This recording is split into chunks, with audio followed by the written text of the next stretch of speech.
Senador Benedetti, voy con usted y la oposición se queja mucho de una desigualdad y asimetría en medio de la pandemia, un presidente que aparece todos los días por televisión y una oposición borrada.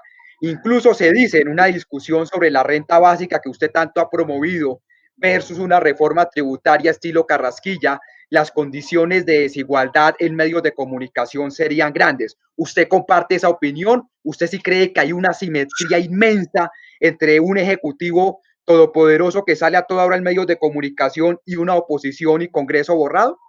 Hay una simetría inmensa en la época del pre-coronavirus y en la época del coronavirus. Lo que está diciendo mi amigo Rodrigo, todo esto también se ha aprobado con el Congreso Presidencial. Que ahora la gente esté más pendiente de quién hace una pendejada de esas es otra cosa.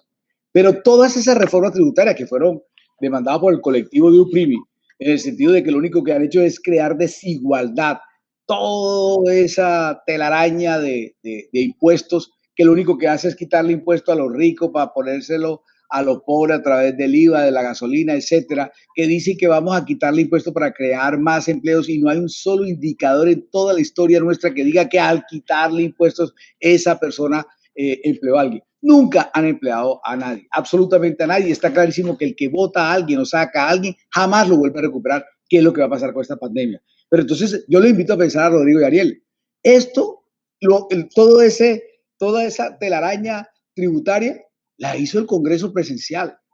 Todo ese dispar que hay entre el legislativo y el ejecutivo ha existido siempre. Que ahora se note más, que Robledo, Petro, etcétera, no puedan gritar más en el recinto, esa es otra cosa que se hubiera podido rehacer o programar o ayudar con más tecnología, porque una sola base de eso no daba para un Congreso de la República.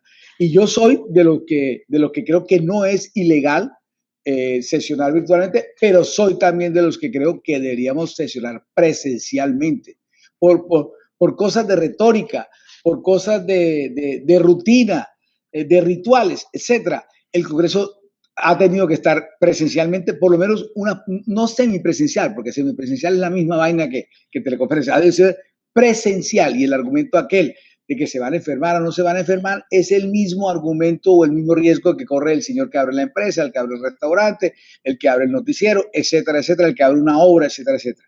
Entonces yo sí creo que la simetría es muy grande. Ahora, en la pandemia, yo creo que la oposición ha debido tener el mismo tiempo que el presidente de la República ha tenido en sus programas de televisión. Pero es obvio, porque estamos soslayando un hecho litigario, es que el artículo 150 de la Constitución dice que en cualquier momento de la emergencia, después de la emergencia, de los decretos de excepción, el Congreso podría reformar y legislar y cambiar los decretos de ley.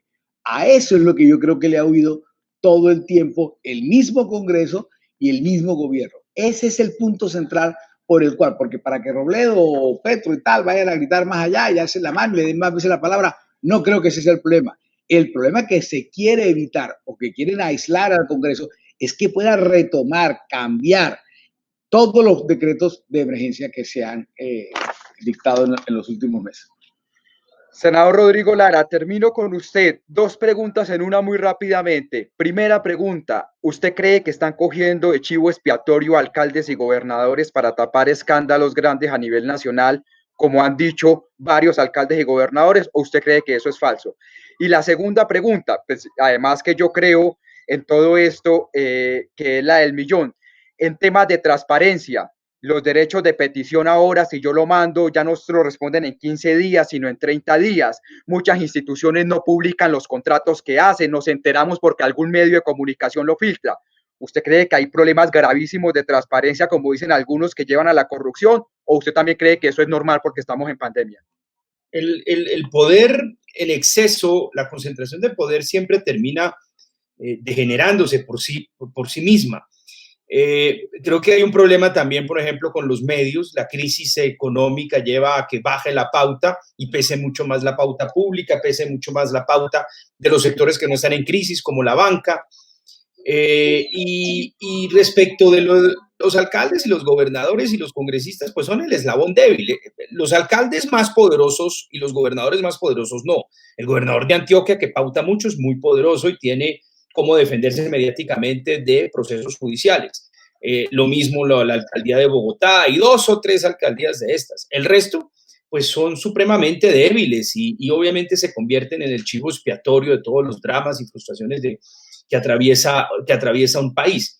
Ahora, no creo que eso se pueda realmente convertir en sí en un patrón. Yo señalé, por ejemplo, cuando denuncié este tema del traslado de 20.000 personas pensionadas a cargo de los fondos privados al fondo público para que asuma el déficit de estos fondos privados, pues comparé y dije, miren, aquí el robo de una lata de atún, pues delito oprobioso, pero pues es pequeño en monto, frente a estos billones y billones de pesos que le acaban de regalar a los fondos de pensiones, pues no tiene comparación. Yo no explico por qué los medios o por qué no se hace un debate sobre un asunto de esto. Y me costó una campaña orquestada por un muy poderoso banco y un asesor pues, lamentable en los medios de comunicación tratando de decir que yo justificaba el robo de las latas de atún. Ahora bien, yo considero que hay casos de casos. Mire, por ejemplo, tanto ruido que se ha hecho sobre la captura del gobernador de Antioquia, Aníbal Gaviria. Yo espero por él que pueda salir adelante esta situación, porque es lo que uno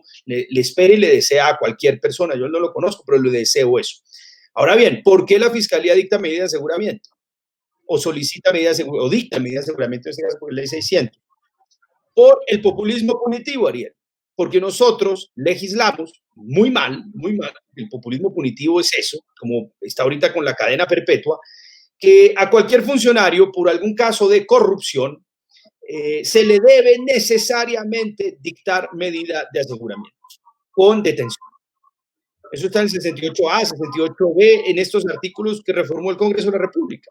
Y le tienen que dictar esa medida, no tiene alternativa distinta a la Fiscalía.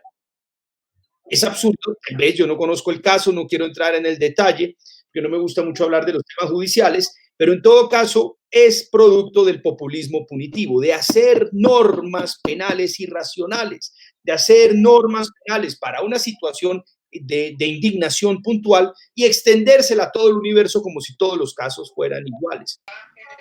Bueno, señores, muy amable, muchísimas gracias por haber estado con nosotros, mil gracias.